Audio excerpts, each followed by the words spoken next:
Guys welcome to compiler design lecture series. दोस्तों आज की वीडियो में हम बात करने वाले हैं यूनिट 4 कंपाइलर डिज़ाइन की, जिसका नाम है सिंबल टेबल। और सिंबल टेबल को समझते हैं कि सिंबल टेबल होता क्या है। सबसे पहले सिंबल टेबल का बात करते हैं। सिंबल टेबल एक डेटा स्ट्रक्चर है जो कि कंपाइलर यूज़ करता है ताकि वो ट्रैक रख सकते हैं लाइफ का, स्कोप का और बाइंडिंग इन्फॉर्मेशन अबाउट नेम्स। अब नेम्स क्या है, कोई भी वेरिएबल हो सकता है, कुछ भी हो सकता है, ठीक है।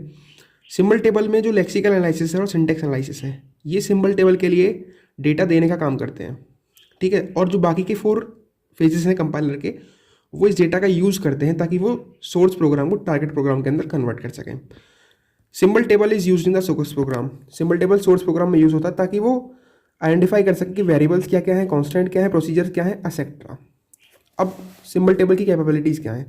सिंबल टेबल की 5 कैपेबिलिटीज़ हैं। लुकअप, इसका मतलब होता है कि जो कोई भी वेरिएबल क्या है, प्रेजेंट है या नहीं है।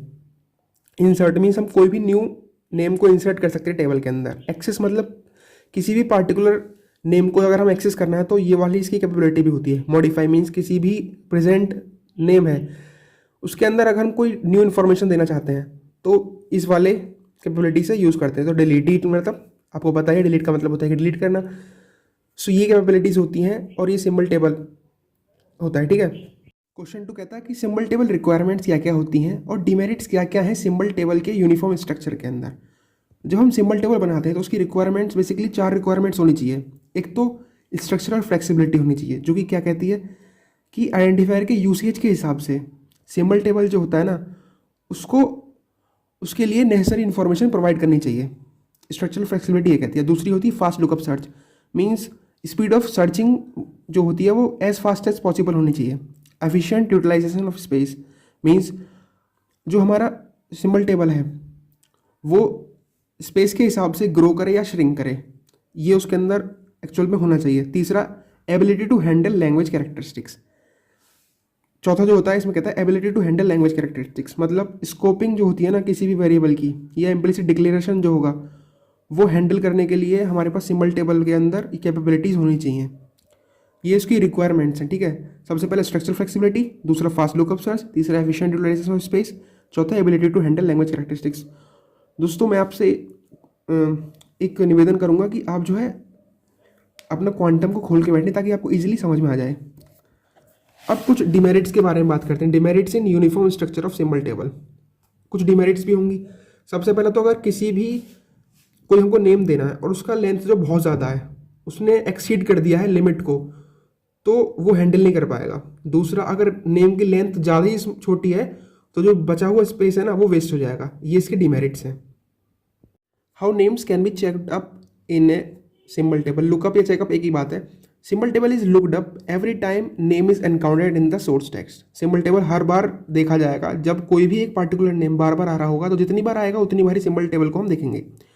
दूसरा, अगर हम उस नेम के अंदर कुछ नई इन्फॉर्मेशन ऐड हो रही है तो उसको भी हम प्रेजेंट नेम के अंदर चेंज करेंगे। मीन सिंबल टेबल के अंदर कंटेंट चेंज होगा अगर उस एक पार्टिकुलर नेम की इन्फॉर्मेशन चेंज हो रही है।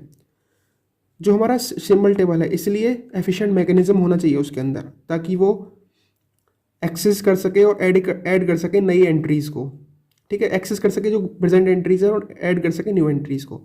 ये हमारा सिंबल टेबल का लुकअप फीचर होता है। एग्जाम्पल कैसे समझेंगे, जैसे हमारे पास एक एग्जाम्पल है void scopes int ABC, int AB, float CD, int M। तो देखिएगा इंट ABC का स्कोप कहाँ तक है। इंट ABC का स्कोप है इस वाले क्लोजिंग टैग तक। इंट AB इसका स्कोप कहाँ तक है, इस वाले क्लोजिंग ओपनिंग टैग से इस वाले क्लोजिंग टैग तक। फ्लोट CD का स्कोप कहाँ तक है, यहाँ से शुरू होके यहाँ तक, यहाँ से शुरू होके यहाँ तक, और इसका यहाँ से शुरू होके यहाँ तक। तो देखेंगे सबसे पहले सिंबल टेबल हमारा कैसे काम करता है। सबसे पहले हमारे पास सिंबल टेबल जो वो एम्प्टी होता है। इसमें हमने लेवल्स को मार्क किया, लेवल 1, लेवल 2, लेवल 3, लेवल 4। जब 2 लिखूंगा तो मैं क्या होना है, जब हम लेवल 1 पे जाएंगे तो हमारे पास एंट्रीज क्या क्या है, ABC वो हमने डाल दी। उनकी टाइप कौन सी है, इंट।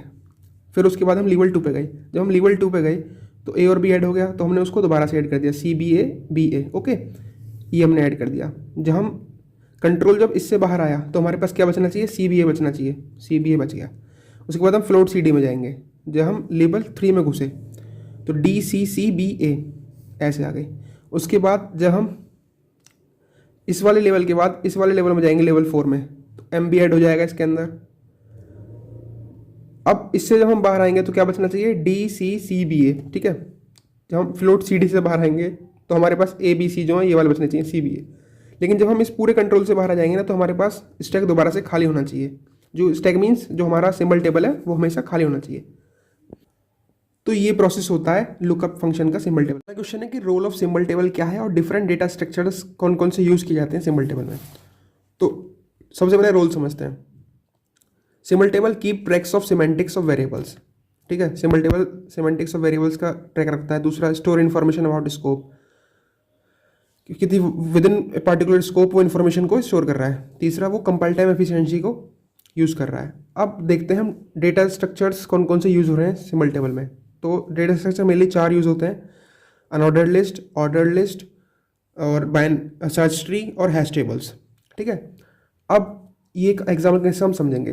अनऑर्डर्ड लिस्ट में क्या होता है, ये सिंपल इम्प्लीमेंटेशन होता है। इसका इम्प्लीमेंटेशन कैसे होता है, अरे या लिंक लिस्ट की फॉर्म में होता है। अगर हमारे पास एक फंक्शन, हमारा एक प्रोग्राम दिया हुआ है तो इसको हम अनऑर्डर्ड लिस्ट में कैसे लिखेंगे। तो सबसे पहले अनऑर्डर्ड लिस्ट में कोई ऑर्डर नहीं होता, ऑर्डर फॉलो नहीं कर रहा। X A B C Y, unordered में अनऑर्डर्ड तरीके से हम कुछ भी डाल देंगे अपने एस टी के अंदर।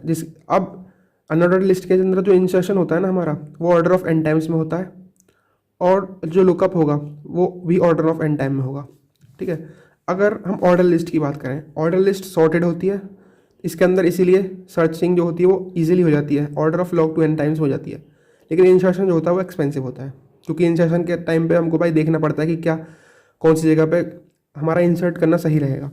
तो इसके अंदर जो ऑर्डर लिस्ट होती है वो इस तरीके से होती है, मीन्स जो भी सिंबल टेबल में हम डेटा डाल रहे हैं वो ऑर्डरली डाल सकते हैं। सर्च ट्री में इस फॉर्म में डाल रहे होते हैं हम, और इसके अंदर जो हमारा लुकअप होता है और सर्चिंग होती है वो लॉगरिथमिक टाइम्स में हो जाती है। अब hash table, hash table basically 2 tables का यूज़ करता है, एक तो हैश टेबल का, दूसरा स्टोरेज टेबल का। यहाँ पे मान के सर कोई नेम है तो वो लिंक हो सकता है एक दूसरे से। तो hash table is use to minimise the movement of elements in symbol table. Hash table क्या करता है, वो मिनिमाइज करता है movement of elements in symbol table. और हैश फंक्शन क्या हेल्प करता है, हैश फंक्शन हेल्प करता है uniform distribution of name in symbol table. So यही अगर आप लिख के आते तो आपके एग्जाम में पूरे नंबर आ जाएंगे। अब हम बात करेंगे entries in symbol table. Basically 5 तरीके की एंट्रीज होती हैं सिंबल टेबल के अंदर, variables, constants, types, classes, records. Variables क्या होते हैं, वेरिएबल्स आइडेंटिफायर्स होते हैं जिनकी वैल्यू चेंज हो सकती है एग्जीक्यूशन पे, ठीक है। और ये रिप्रेजेंट करते हैं contents of some memory location. Constants क्या होते हैं, कॉन्स्टेंट भी आइडेंटिफाई होते हैं लेकिन इनकी जो वैल्यू होती है वो फिक्स्ड होती है। अब टाइप्स क्या होते हैं, टाइप जो होते हैं यूजर डिफाइंड डेटा टाइप होने चाहिए। क्लासेस हो सकती हैं, क्लासेस एब्स्ट्रैक्ट डेटा टाइप्स होते हैं। रिकॉर्ड्स क्या होते हैं भाई, रिकॉर्ड्स होते हैं जो बहुत सारे चीज़ों का कलेक्शन होता है उसको हम रिकॉर्ड बोलते हैं। तो ये हम लिखाएंगे एंट्रीज इन सिंबल टेबल अगर क्वेश्चन आता है। अगला क्वेश्चन है हमारे पास, how scope information is represented in symbol table. कैसे स्कोप इन्फॉर्मेशन को रिप्रेजेंट किया जाता है सिंबल टेबल के अंदर। जो सिंबल टेबल होता है वो स्कोप डिफाइन करता है वेरिएबल्स का, आर्गुमेंट्स का, फंक्शंस का और लेबल्स का। अब हम सिंबल टेबल के अंदर अगर कोई हमारे पास एक आईडी प्रेजेंट है, 2 सेम आईडी प्रेजेंट है, तो एक आईडी को हम कितनी भी बार डिक्लेयर कर सकते हैं लेकिन उनका जो प्रॉपर्टीज़ हैं कि डिफरेंट एट्रीब्यूट्स के साथ ही डिक्लेयर कर पाएंगे। एक एग्जांपल की वजह से समझते हैं। जैसे हमारे पास एक वेरिएबल है जो इंडेक्स वेरिएबल है, इसका स्कोप कहाँ तक होगा, जो हमारा सिंबल टेबल है वो कैसे डिफाइन करता है, इंडेक्स का जो स्कोप होगा वो क्लोजिंग टैग यहाँ तक होगा, इंट वाई का इस एरिया में होगा। अगर हम आर्ग्यूमेंट्स की बात करें तो इंट एन का स्कोप यहाँ से स्टार्ट हो रहा है आर्ग्यूमेंट और यहाँ पे ख़त्म हो रहा है, तो इसी के बीच में होगा। अगर हम लेबल्स की बात करें तो जो हमारा लेबल है सिम, इसका स्कोप कहाँ तक होगा, केवल यहाँ से लेके यहाँ तक ही होगा, ठीक है। लेकिन हम कुछ रूल्स करते हैं, यूज़ करते हैं जब हम स्कोप ऑफ आइडेंटिफायर्स को फॉलो कर रहे होते हैं। तो 2 रूल्स हम हमेशा फॉलो करते हैं। सबसे पहला रूल कहता है कि अगर कोई भी आइडेंटिफायर जो होगा वो यूज़ किया जाएगा उसके स्कोप के अंदर ही, ID can be use within its scope. दूसरा रूल क्या कहता है, दूसरा रूल ये कहता है कि 2 और मोर आइडेंटिफायर्स विद सेम नेम और सेम काइंड के हों वो एक लेक्सिकल स्पेस के अंदर या स्कोप के अंदर प्रेजेंट नहीं हो सकते हैं। सो अब हम बात करने वाले हैं स्कोपिंग। ये एक इम्पॉर्टेंट क्वेश्चन है जो कि आता ही आता है। स्कोपिंग क्या होता है, methods of keeping variable in different parts of program distinct from one another. ये एक मेथड होता है जिससे हम वेरिएबल्स को किसी प्रोग्राम के डिफरेंट पार्ट्स में रख सकते हैं और वो डिस्टिंक्ट होना चाहिए। अब स्कोपिंग हमारे दो टाइप्स के होते हैं, एक स्टैटिक स्कोपिंग है, डायनामिक स्कोपिंग। इनके बीच का डिफरेंस जो होता है वो कंपलसरी आपको याद करके जाना है। स्टैटिक स्कोप को हम लेक्सिकल स्कोप भी बोलते हैं। स्टैटिक स्कोप के अंदर binding of name occurrences to declaration done at compile time. जो नेम ऑकरेंसेस का बाइंडिंग होती है वो कंपाइल टाइम पे होता है। इसके अंदर binding of name operation is done at run time. इसके अंदर structure of program defines the binding of variables. Program का जो स्ट्रक्चर होगा वो डिफाइन करेगा वेरिएबल्स की बाइंडिंग को। इसके अंदर flow of control defines the binding of variables. एक फ्री वेरिएबल लेक्सिकल स्कोप के अंदर वैल्यू कब लेता है, वो प्रोसीजर के डिफिनेशन से वैल्यू लेगा, लेकिन फ्री वेरिएबल इस डायनामिक स्कोप के अंदर वैल्यू लेता है प्रोसीजर कॉल के बाद। ठीक है, ये इनके बीच का डिफरेंस होता है और ये काफ़ी इंपॉर्टेंट क्वेश्चन है। हम बात करेंगे रन टाइम एडमिनिस्ट्रेशन की। रन टाइम एडमिनिस्ट्रेशन के अंदर इंपॉर्टेंट टॉपिक आता है एक्टिवेशन रिकॉर्ड। क्या होता है? एक्टिवेशन रिकॉर्ड जो होते हैं वो यूज़ किए जाते हैं for the management of information needed by a single execution of A procedure. जब हम हर बार किसी प्रोसीजर को एग्जीक्यूट कर रहे हैं तो उसके प्रोसीजर को एग्जीक्यूट करने के लिए जो जो चीज़ें यूज़ की जाएंगी उनको मैनेज करने के लिए एक्टिवेशन रिकॉर्ड का हम यूज़ करते हैं। Activation record is post into stack when procedure calls. जब प्रोसीजर कॉल ऑकर होता है तो एक्टिवेशन रिकॉर्ड को हम स्टैक के अंदर पोस्ट करते हैं। एक्टिवेशन रिकॉर्ड पॉप कब होता है? जब कॉलर फंक्शन से कंट्रोल बाहर आ जाता है। फॉर्मेट ऑफ एक्टिवेशन रिकॉर्ड ये काफ़ी इंपॉर्टेंट है, वो हम देखते हैं। बेसिकली ये फॉर्मेट होता है एक्टिवेशन रिकॉर्ड का जिसमें सबसे ऊपर रिटर्न वैल्यू होता है, फिर एक्चुअल पैरामीटर्स होते हैं, फिर कंट्रोल लिंक, फिर एक्सेस लिंक, फिर शेव्ड मशीन लिंक, फिर सेव्ड मशीन स्टेटस मीन्स, फिर लोकल डेटा, फिर टेम्पररीज। रिटर्न वैल्यू ये call used by call procedure to return value to calling procedure.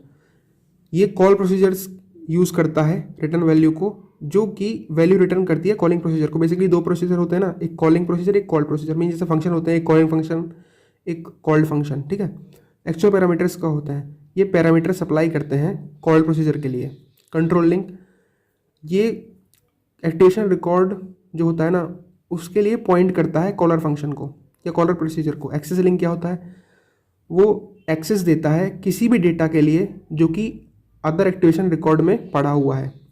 Saved machine status ये स्टोर करता है information, stores the information of status of machine before procedure. Means procedure start होने से पहले जो हमारे programme की स्टेटस रहा होगा उसको ये सेव करके रखता है। Local data holds data that is local in the execution. Means किसी पार्टिकुलर स्कोप के अंदर ही जब हम किसी डेटा को यूज़ कर रहे हैं तो ये उसको सेव करके रखता है। Temporaries it stores the value that comes out of the evaluation of expression. Means जब हमारा टोटल एक्सप्रेशन इवैल्यूएट हो जाता है तो उसके बाद जो हमारे पास वैल्यू आएगी वो टेम्परेरी स्टोर करते हैं। तो बेसिकली कितने हैं ये? 7 टाइप्स के 7 चीज़ों को याद रखना है हमें एक्टिवेशन रिकॉर्ड की फॉर्मेट के अंदर। रिटर्न वैल्यू, दूसरा एक्चुअल पैरामीटर्स, तीसरा कंट्रोल लिंक, चौथा एक्सेस लिंक, फिर saved machine status, local data, temporaries. अगला क्वेश्चन है how to subdivide a run time memory into code and data area. तो हम इसको इस तरीके से डिवाइड कर सकते हैं मेमोरी को। इसके अंदर पहला होता है कोड, फिर होता है स्टैटिक एलोकेशन, फिर हीप, फिर एक फ्री मेमोरी होती है, फिर स्टैक होता है। कोड क्या करता है? कोड स्टोर करता है एग्जीक्यूटिबल टारगेट कोड को जो कि फिक्स साइज का होता है और हम इसको चेंज नहीं कर सकते कंपाइलेशन में। कोड ये होता है स्टैटिक एलोकेशन। स्टैटिक एलोकेशन के अंदर हम क्या करते हैं?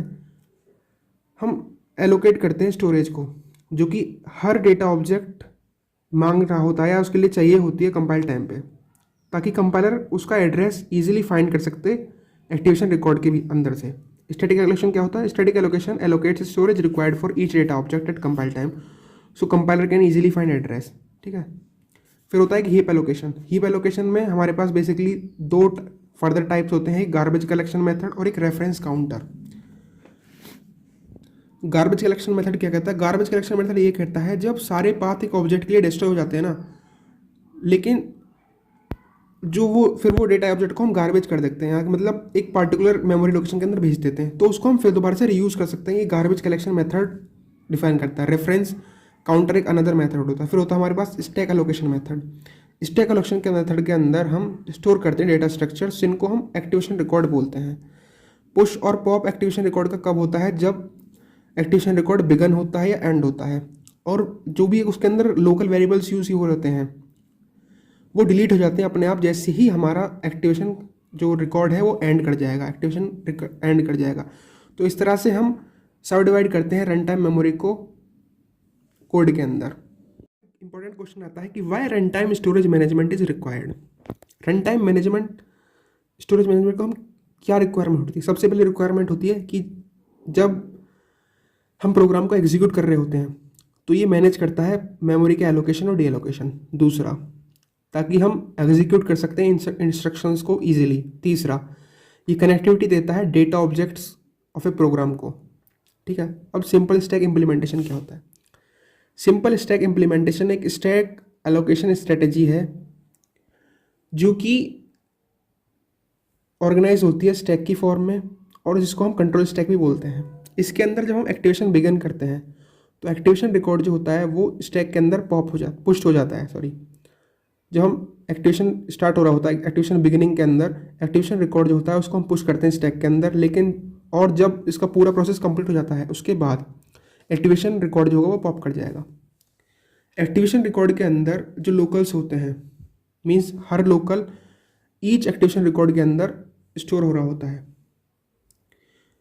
ठीक है, फिर तीसरा, डेटा स्ट्रक्चर्स जो होते हैं ना वो डायनामिकली क्रिएट किए जा सकते हैं स्टैक एलोकेशन के लिए। Guys, thank you for watching the first part of this video. इसका मैं सेकंड पार्ट अभी कुछ ही देर में अपलोड कर दूंगा, इसलिए बने रहिएगा हमारे साथ। Thank you guys for watching. Please subscribe, like and share this video. Thank you for watching. So guys, अब हम बात करने वाले एरर रिकवरी की। सो एरर रिकवरी क्या होती है? Error recovery is use to read and execute programs by compiler even it has some errors. Error recovery का मतलब होता है ताकि हम एरर जो होते हैं उनको रिकवर कर सकें किसी प्रोग्राम के अंदर। ये एरर रिकवरी का मेथड होता है। एरर मैसेज के प्रॉपर्टीज़ क्या क्या हैं? प्रॉपर्टीज़ ऑफ एरर मैसेज में 4 प्रॉपर्टीज़ हैं। सबसे पहला, जो एरर मैसेज होगा वो रिपोर्ट करेगा एरर को इन ओरिजिनल सोर्स प्रोग्राम। ठीक है। दूसरी प्रॉपर्टी कहती है error major message should not be complicated. जो हमारा एरर मैसेज होगा वो कॉम्प्लिकेटेड नहीं होना चाहिए। तीसरा, एरर मैसेज के जो है वो उन एरर्स को फिक्स करना चाहिए जो कि करेक्ट पोजीशन पे है।